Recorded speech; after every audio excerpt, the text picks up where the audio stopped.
Vážení duchovní otcovia, milí bratia a sestry v Kristovi, drahí veriaci, všetci prítomní.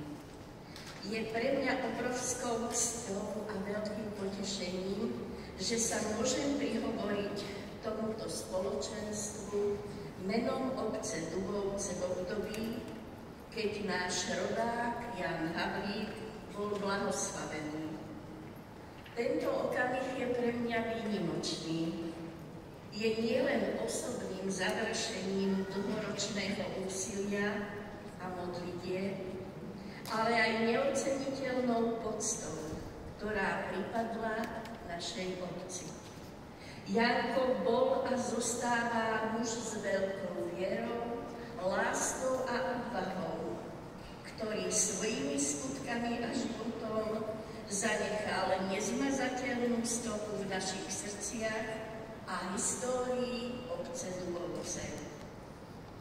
Hrdosť, ktorú dnes cítime, nie je len osobná, ale kolektívna. Ján Havlík nie je len naším blahoslaveným, ale je aj súčasťou našej identity. Máme úžasného génia otca. Želajme si, aby Jánkov príbeh a jeho viera inšpirovala čo najväčší okruh obyvateľov našej obce a celej farnosti Radušovce k tomu, aby sme žili podľa jeho vznešených hodnôt. 12 rokov som vykonávala funkciu starostky v menovanej obci.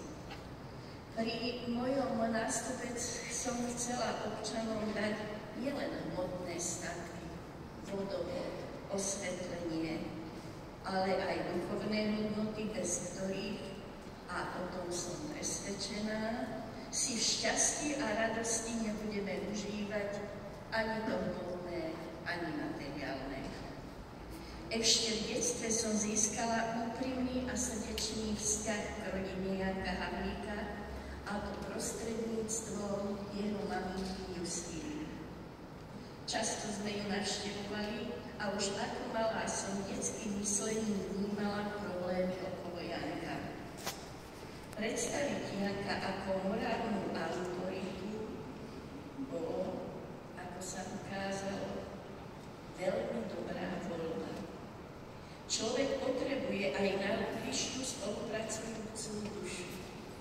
Mala som šťastie, že rovnako ako mňa zaujal životný osud Janka, tak sa do neho obrazne povedané zamilovala aj priateľka Katka Ondrušová, vtedajšia vicestarostka.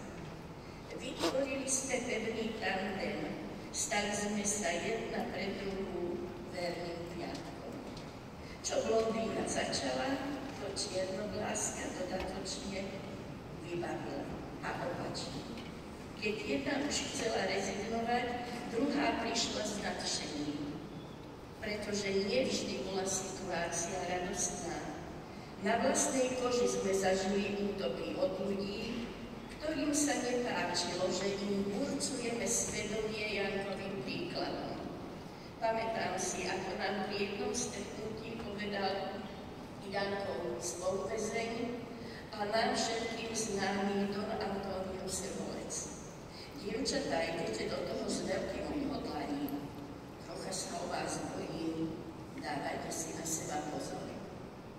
Nebáli sme sa, veď sme našli porozumenie a oporu u drahého a milovaného otca arcibiskupa Stanislava Zvolenského.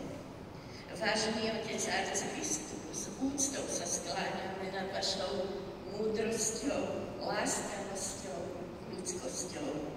Spolu s Katkou musíme povedať, že vždy ste vystupovali s veľkým pochopením a toleranciou.